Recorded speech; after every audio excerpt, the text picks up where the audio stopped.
देवउत्थान एकादशी का शुभ मुहूर्त और महत्व। दोस्तों, आज की वीडियो में आपको हम समस्त जानकारी देने वाले हैं, तो वीडियो के अंत तक बने रहिएगा।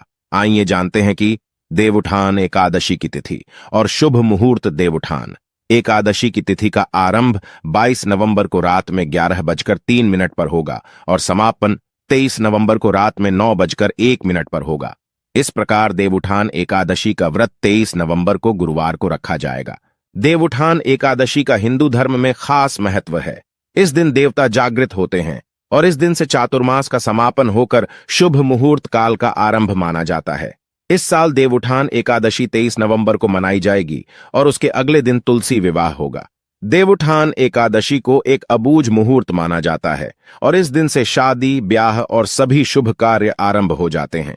धार्मिक मान्यताओं के अनुसार देवउठनी एकादशी के दिन से सृष्टि के संचालक भगवान विष्णु और समस्त देवता 4 महीने की योग निद्रा से जागते हैं और अपना अपना कार्यभार ग्रहण कर लेते हैं।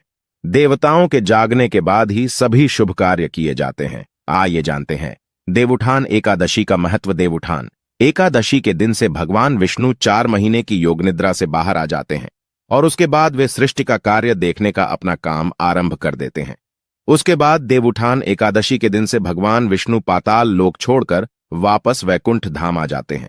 चातुर्मास के दौरान भगवान विष्णु देवशयनी एकादशी के दिन से देवउठनी एकादशी तक पाताल में वास करते हैं।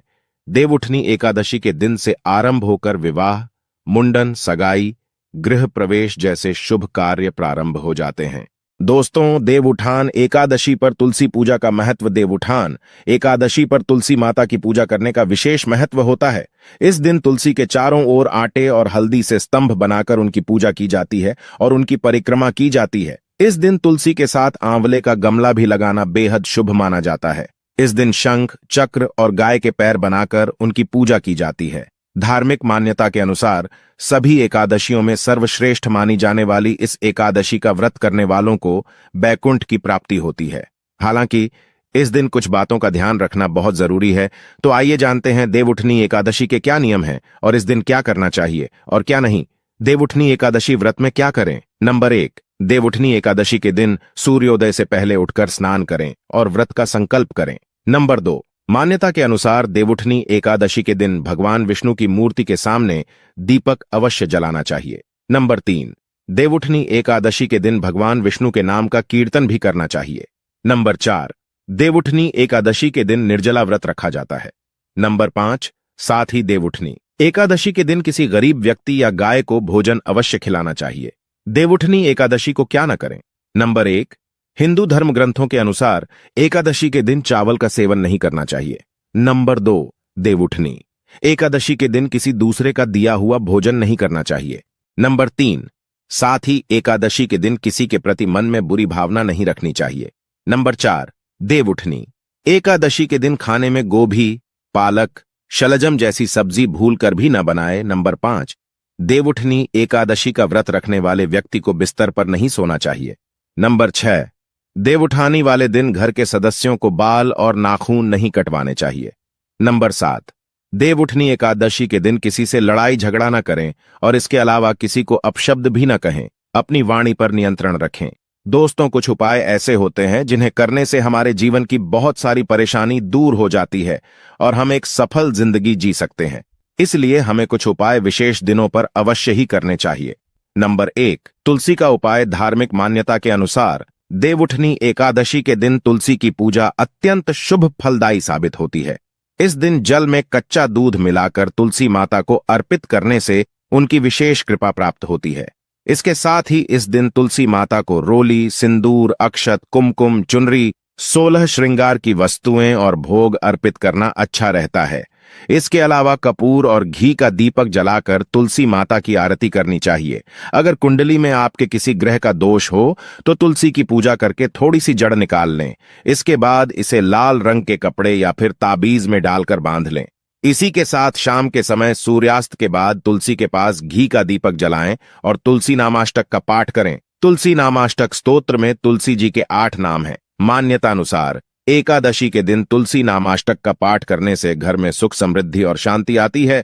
तो दोस्तों, आप भी इस दिन स्नान, दान, पुण्य और व्रत आदि करें, क्योंकि एकादशी के दिन ही इसका विशेष महत्व बताया गया है। साथ ही सूर्य भगवान का आशीर्वाद जरूर लें। नंबर 2, अब जानते हैं गाय का उपाय। धार्मिक मान्यता है कि गाय को खिलाई गई कोई भी चीज सीधे देवी देवताओं तक पहुंचती है, इसलिए पहली रोटी गाय के लिए निकाली जाती है। गाय के लिए पहली रोटी निकालने से जीवन की सभी समस्याएं दूर हो जाती हैं और परिवार में सुख समृद्धि का वास होता है।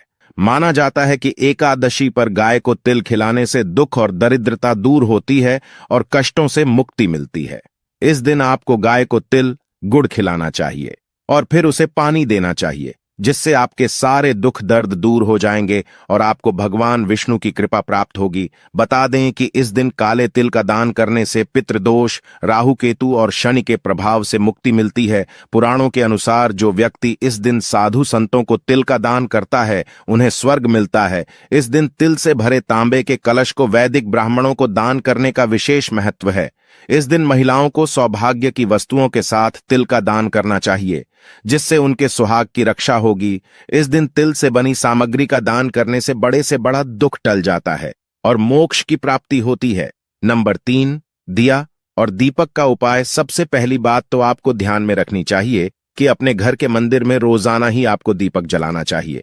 अगर घर के मंदिर में या फिर घर में शाम के समय दीपक नहीं जलाया जाता, तो इससे आपके घर का वातावरण बहुत ज्यादा नेगेटिव तो होता ही है, साथ ही आपके घर की परेशानी भी बहुत ही ज्यादा बढ़ने लगती है। कहा जाता है कि पीपल में भगवान विष्णु का वास होता है। ऐसे में देवउठनी एकादशी के दिन पीपल के पेड़ पर जल चढ़ाएं, शाम को पेड़ के नीचे दीपक लगाएं। इस उपाय को करने से कर्ज से मुक्ति मिलती है। नंबर 4 पर बात करते हैं, नमक के उपाय की। अगर आपका मन बहुत अशांत रहता है या आपके अंदर अलग अलग तरह के विचार चलते रहते हैं या फिर आप किसी प्रकार की चिंता से घिरे हुए हैं, तो इससे आपका स्वास्थ्य गिरता जाएगा। इसलिए अपने मन की शांति के लिए नमक मिले हुए जल से स्नान करने से शरीर तो शुद्ध होगा ही, लेकिन साथ ही मन की बेचैनी भी शांत हो जाएगी। इससे आपका भाग्य उदय हो जाएगा, नौकरी व्यापार में तरक्की हो जाएगी, माता लक्ष्मी दौड़ी दौड़ी चली आएगी, भगवान शनि आपके ऊपर कृपा दृष्टि बसाएंगे, आपका बृहस्पति मजबूत हो जाएगा, यहां तक कि आपका शुक्र भी मजबूत हो जाएगा। दोस्तों, शास्त्रों के अनुसार माना जाता है कि शाम के समय कभी किसी से नमक नहीं लेना चाहिए और ना ही देना चाहिए। जब आप अपना नमक शाम के समय किसी और को दे देते हैं, तो आपके घर की सुख समृद्धि ही चली जाती है, साथ ही साथ नमक लेने वाला भी बर्बाद हो जाता है। इसीलिए शाम के समय नमक नहीं लेना चाहिए। नंबर 5 पर चावल यानी अक्षत की बात करते हैं। दोस्तों, आप सभी तो जानते ही है कि हमारी पूजा में अक्षत यानी चावल का कितना महत्व है। बस इतना ध्यान में रखना जरूरी है कि अक्षत टूटे हुए नहीं होने चाहिए, क्योंकि दोस्तों पूजा में अक्षत को पूर्णता का प्रतीक माना गया है। दोस्तों, एकादशी के दिन घर की किसी महिला से अन्य किसी महिला को चावल दान करवाएं। ऐसा करना शुभ माना जाता है और इससे घर में सुख समृद्धि आती है। एकादशी के दिन हल्दी के साथ चावल मिलाकर सूर्य देव को समर्पित करें। ऐसा करने से कुंडली में सूर्य की कमजोर स्थिति मजबूत होती है। विगत 4 माह से मांगलिक कार्य बंद थे, लेकिन पंचांग के अनुसार अब देवउठनी एकादशी से भगवान विष्णु पूरी सृष्टि का कार्यभार संभालेंगे और इसी दिन से शादी विवाह जैसे मांगलिक कार्य भी शुरू हो जाएंगे। जिस दिन भगवान विष्णु जागते हैं, उस दिन सभी भक्त उनकी पूजा अर्चना करते हैं। ऐसे में एकादशी पर्व पर हिंदू धर्म में पूरे दिन उपवास रखकर शाम को श्रीहरि और माता तुलसी की शादी कराने की परंपरा है, जिससे सभी घरों में शुक्रवार को एकादशी पर्व मनाने की तैयारी जोरों पर चल रही है। अब आपको बताते हैं 11 दिए जलाने होता है। शुभ देवउठान एकादशी की तिथि का आरंभ 22 नवंबर को रात में 11:03 पर होगा और समापन 23 नवंबर को रात में 9:01 पर होगा। पूजा करने से पहले घर की महिलाएं चूना और आटे से रंगोली बनाती हैं। इसके बाद गन्ने का मंडप तैयार कर भगवान विष्णु के शालिग्राम रूप की पूजा होती है। इस पूजा में विशेष रूप से 11 दिए जलाए जाते हैं। देवउठनी एकादशी के दिन गन्ने और सूप का महत्व, इसी के साथ देवउठनी एकादशी के दिन गन्ने की पूजा का महत्व है। इस दिन गन्ने की फसल की कटाई शुरू हो जाती है। गन्ने की कटाई से पहले इसकी पूजा की जाती है। इसके बाद इसे भगवान विष्णु को चढ़ाया जाता है और प्रसाद के रूप में बांटा जाता है। गन्ने की पूजा करने से घर परिवार में मिठास बनी रहती है और सुख समृद्धि आती है। गन्ने को मीठे का शुभ स्रोत माना जाता है। देवउठनी एकादशी के दिन भगवान विष्णु की पूजा की जाती है। इस दिन घरों, मंदिरों और मठों में पूजा अर्चना की जाती है और दीपदान किया जाता है। इस दिन तुलसी विवाह भी होता है। देवउठनी एकादशी को देवोत्थान एकादशी भी कहा जाता है। इस दिन भगवान विष्णु की पूजा की जाती है। देवउठनी एकादशी की पूजा विधि। नंबर 1, इस दिन सुबह जल्दी उठकर स्नान करें। नंबर 2, अपने सारे घर की साफ सफाई करें। नंबर 3, स्वच्छ होकर मंदिर में दीप प्रज्वलित करें। नंबर 4, चौकी पर भगवान विष्णु की तस्वीर या मूर्ति स्थापित करें। नंबर 5, भगवान विष्णु को तिलक लगाएं, घी का दीपक जलाएं और प्रसाद चढ़ाएं। नंबर 6, भगवान विष्णु का गंगा जल या पंचामृत से अभिषेक करें। नंबर 7, भगवान विष्णु को पुष्प और तुलसी दल अर्पित करें। नंबर 8, विष्णु भगवान की आरती करें। नंबर 9, भगवान को भोग लगाएं। नंबर 10, माता लक्ष्मी की पूजा करें। नंबर 11, एकादशी की कथा पढ़ें या सुनें। नंबर 12, श्रीहरि और माता लक्ष्मी की आरती करें। नंबर 13, घर के सभी लोगों में प्रसाद बांटें। नंबर 14, इसके पश्चात अपने व्रत का पारण करें। जानिए एकादशी व्रत का पारण कैसे करें। एकादशी के व्रत को समाप्त करने को पारण कहते हैं। एकादशी व्रत के अगले दिन सूर्योदय के बाद पारण किया जाता है। एकादशी व्रत का पारण द्वादशी तिथि समाप्त होने से पहले करना अति आवश्यक है। यदि द्वादशी तिथि सूर्योदय से पहले समाप्त हो गई हो तो एकादशी व्रत का पारण सूर्योदय के बाद ही होता है। द्वादशी तिथि के भीतर पारण न करना पाप करने के समान होता है। एकादशी व्रत का पारण हरिवासर के दौरान भी नहीं करना चाहिए। जो श्रद्धालु व्रत कर रहे हैं उन्हें व्रत तोड़ने से पहले हरिवासर समाप्त होने की प्रतीक्षा करनी चाहिए। हरिवासर द्वादशी तिथि की पहली 1/4 अवधि है। व्रत तोड़ने के लिए सबसे उपयुक्त समय प्रातकाल होता है। व्रत करने वाले श्रद्धालुओं को मध्याह्न के दौरान व्रत तोड़ने से बचना चाहिए। कुछ कारणों की वजह से अगर कोई प्रातःकाल पारण करने में सक्षम नहीं है तो उसे मध्याह्न के बाद पारण करना चाहिए। कभी कभी एकादशी व्रत लगातार 2 दिनों के लिए हो जाता है। जब एकादशी व्रत 2 दिन होता है तब स्मार्त परिवारजनों को पहले दिन एकादशी व्रत करना चाहिए। दूसरे दिन वाली एकादशी को दूजी एकादशी कहते हैं। सन्यासियों, विधवाओं और मोक्ष प्राप्ति के इच्छुक श्रद्धालुओं को दूजी एकादशी के दिन व्रत करना चाहिए। जब जब एकादशी व्रत 2 दिन होता है तब तब दूजी एकादशी और वैष्णव एकादशी एक ही दिन होती हैं। भगवान विष्णु का प्यार और स्नेह के इच्छुक परम भक्तों को दोनों दिन एकादशी व्रत करने की सलाह दी जाती है। देवउठनी एकादशी के दिन व्रत रखा जाता है। व्रत एकादशी से एक दिन पहले दशमी से शुरू होता है जो पारण मुहूर्त के बाद द्वादशी तक चलता। देवोत्थान एकादशी की कथा प्राचीन काल में एक राजा के राज्य में सभी लोग एकादशी का व्रत रखते थे। प्रजा तथा नौकर चाकर से लेकर पशुओं तक को एकादशी के दिन अन्न नहीं दिया जाता था। एक दिन पड़ोसी राज्य का एक व्यक्ति आया और राजा के पास पहुंचकर उनसे नौकरी देने का आग्रह किया। राजा ने उसे नौकरी तो दी, साथ ही उसे एकादशी का नियम भी बता दिया। फलों से उसे तृप्ति नहीं हुई तो उसने राजा से अनुनय विनय कर आटा, दाल चावल आदि लिया और नदी किनारे स्नान कर भोजन बनाया और भगवान से आकर उस भोजन को ग्रहण करने का आग्रह किया। भगवान आए और उसके साथ बैठकर भोजन करके चले गए। अगली एकादशी पर उस नौकर ने 2 गुना राशन मांगते हुए कहा कि उसके साथ तो भगवान भी भोजन करते हैं। राजा को विश्वास नहीं हुआ तो उसने कहा, आप छिपकर देख सकते हैं। उसने नदी किनारे भोजन बनाकर भगवान को बुलाया, किंतु वह नहीं आए तो वह नदी में कूदकर जान देने के लिए आगे बढ़ा। भगवान ने अपने भक्त की बात सुनी और आकर साथ में भोजन किया। उस दिन से राजा ने सोचा कि मन शुद्ध न हुआ तो व्रत उपवास सब व्यर्थ है। इसके बाद राजा शुद्ध मन से उपवास करने लगा। इस दिन जो व्यक्ति शुद्ध मन से उपवास और विष्णु भगवान की पूजा करता है उसे भगवत प्राप्ति होती है। अब दोस्तों, हिंदू धर्म में देवउठनी एकादशी बेहद खास माना जाता है।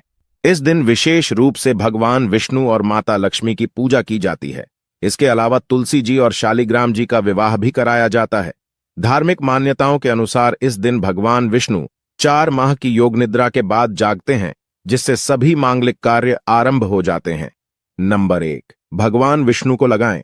पंचामृत का भोग धार्मिक मान्यताओं के अनुसार भगवान विष्णु की पूजा में पंचामृत होना बेहद जरूरी होता है। बिना पंचामृत के भगवान विष्णु को भोग नहीं लगाया जाता है। इसलिए एकादशी तिथि के दिन भगवान श्री हरि विष्णु को दूध, शहद, घी, शक्कर से बने पंचामृत का भोग अवश्य लगाएं। इससे सौभाग्य की प्राप्ति हो सकती है। नंबर 2, भगवान विष्णु को लगाएं। दूध का भोग भगवान विष्णु को दूध का भोग अवश्य लगाएं। ऐसा कहा जाता है कि अगर किसी व्यक्ति की कुंडली में चंद्रमा की स्थिति कमजोर है तो उसे देवउठनी एकादशी के दिन विष्णु जी को दूध का भोग लगाना चाहिए। इससे धन और मन दोनों में विस्तार होगा और व्यक्ति की सभी परेशानियां भी दूर हो जाएंगी। नंबर 3, भगवान विष्णु को लगाएं। सिंघाड़े का भोग सिंघाड़ा माता लक्ष्मी को बेहद प्रिय है, इसलिए एकादशी के दिन भगवान विष्णु को सिंघाड़ा का भोग जरूर लगाएं। ऐसा कहा जाता है, भगवान विष्णु को भोग लगाने से माता लक्ष्मी बेहद प्रसन्न होती हैं और व्यक्ति की सभी परेशानियां भी दूर हो सकती हैं। इसीलिए इस तिथि के दिन सिंघाड़ा का भोग जरूर लगाएं। नंबर 4, भगवान विष्णु को लगाएं। तिल का भोग धार्मिक मान्यताओं के अनुसार इस दिन तिल का भोग लगाने से व्यक्ति को सभी पापों से छुटकारा मिल सकता है। इस दिन तिल का विशेष महत्व बताया गया है, इसलिए इस दिन तिल का दान जरूर करें। ऐसा करने से व्यक्ति कभी नर्क नहीं जाता है। नंबर 5, भगवान विष्णु को लगाएं। गन्ने का भोग इस दिन तुलसी विवाह भी होता है, इसलिए गन्ने का मंडप बनाकर पूजा की जाती है और भगवान विष्णु को भोग भी लगाया जाता है। धार्मिक मान्यताओं के अनुसार ऐसा कहा जाता है कि भगवान विष्णु को गन्ना चढ़ाने से सुख शांति की प्राप्ति होती है। नंबर 6, भगवान विष्णु को लगाएं। केले का भोग भगवान विष्णु को केले बहुत प्रिय हैं, इसलिए जब भगवान योग निद्रा से जागते हैं तो उन्हें केले का भोग लगाया जाता है। इससे धन वृद्धि होती है और सभी समस्याओं से भी छुटकारा मिल सकता है। धार्मिक मान्यता है कि नींद से जागने के बाद भगवान विष्णु सबसे पहले तुलसी की पुकार सुनते हैं, इसलिए इस दिन लोग तुलसी की पूजा भी करते हैं। इस विशेष एकादशी पर यदि राशि के अनुसार कुछ विशेष उपाय किए जाएं तो भगवान विष्णु और मां लक्ष्मी की विशेष कृपा प्राप्त होती है। देवउठनी एकादशी पर राशि अनुसार करें। यह उपाय नंबर 1, देवउठनी एकादशी पर मेष राशि करें। यह उपाय अगर इस राशि के लोग जीवन में सुख, समृद्धि और शांति चाहते हैं तो देवउठनी एकादशी पर भगवान विष्णु को गुड़ का भोग लगाएं। इसके साथ ही धन प्राप्ति और कर्ज से मुक्ति के लिए विष्णु सहस्त्र नाम का पाठ करें। नंबर 2, देवउठनी एकादशी पर वृषभ राशि करें। यह उपाय देवउठनी एकादशी के दिन तुलसी की पूजा करें और भगवान विष्णु को पंचामृत और पंचीरी का भोग लगाएं। आपको मान सम्मान मिलेगा। नंबर 3, देवउठनी एकादशी पर मिथुन राशि करें। यह उपाय इस राशि के जातकों को देवउठनी एकादशी के दिन भगवान विष्णु की पूजा करते समय उन्हें तुलसी दल अर्पित करना चाहिए। इस उपाय से आपके जीवन में वैवाहिक सुख की प्राप्ति होगी। नंबर 4, देवउठनी एकादशी पर कर्क राशि करें। यह उपाय कर्क राशि के जातकों को तुलसी जी की पूजा करनी चाहिए और उनके सामने घी का दीपक जलाना चाहिए और प्रसाद चढ़ाना चाहिए। इसके साथ ही कनकधारा स्तोत्र का पाठ करें। नंबर 5, देवउठनी एकादशी पर सिंह राशि करें। यह उपाय इस राशि के लोगों को अच्छे स्वास्थ्य की कामना के लिए दक्षिणावर्ती शंख में दूध और गंगा जल डालकर भगवान विष्णु का अभिषेक करना चाहिए। नंबर 6, देवउठनी एकादशी पर कन्या राशि करें। यह उपाय अगर आपके जीवन में नौकरी या बिजनेस से जुड़ी कोई समस्या आ रही है तो देवउठनी एकादशी के दिन गाय को हरा चारा और गुड़ खिलाएं। नंबर 7, देवउठनी एकादशी पर तुला राशि करें। यह उपाय इस राशि के लोगों को देव प्रबोधिनी एकादशी पर पूजा के दौरान भगवान विष्णु को पीली मिठाई, पीले वस्त्र और पीले फूल चढ़ाने चाहिए। इस उपाय से तनाव से राहत मिलेगी। नंबर 8, देवउठनी एकादशी पर वृश्चिक राशि करें। यह उपाय जीवन में तरक्की और सफलता पाने के लिए देवउठनी एकादशी के दिन भगवान विष्णु और मां लक्ष्मी की पूजा के दौरान विष्णु चालीसा और लक्ष्मी आरती करें। नंबर 9, देवउठनी एकादशी पर धनु राशि करें। यह उपाय इस राशि के जातकों इस तिथि पर ब्राह्मणों को भोजन और दान करना चाहिए। इससे आर्थिक नुकसान कम होते हैं और धन लाभ मिलता है। नंबर 10, देवउठनी एकादशी पर मकर राशि करें। यह उपाय मकर राशि के जातकों को देवउठनी एकादशी का व्रत रखना चाहिए और भगवान विष्णु की पूजा कर उन्हें केला और हल्दी अर्पित करनी चाहिए। नंबर 11, देवउठनी एकादशी पर कुंभ राशि करें। यह उपाय इस राशि के लोग देवउठनी का व्रत रखें और शाम के समय तुलसी की पूजा करें और लाल चुनरी चढ़ाएं। इस उपाय से व्यक्ति का समाज में मान सम्मान बढ़ता है। नंबर 12, देवउठनी एकादशी पर मीन राशि करें। यह उपाय इस राशि के लोगों को देवोत्थान एकादशी पर भगवान विष्णु का गंगा जल से जलाभिषेक करना चाहिए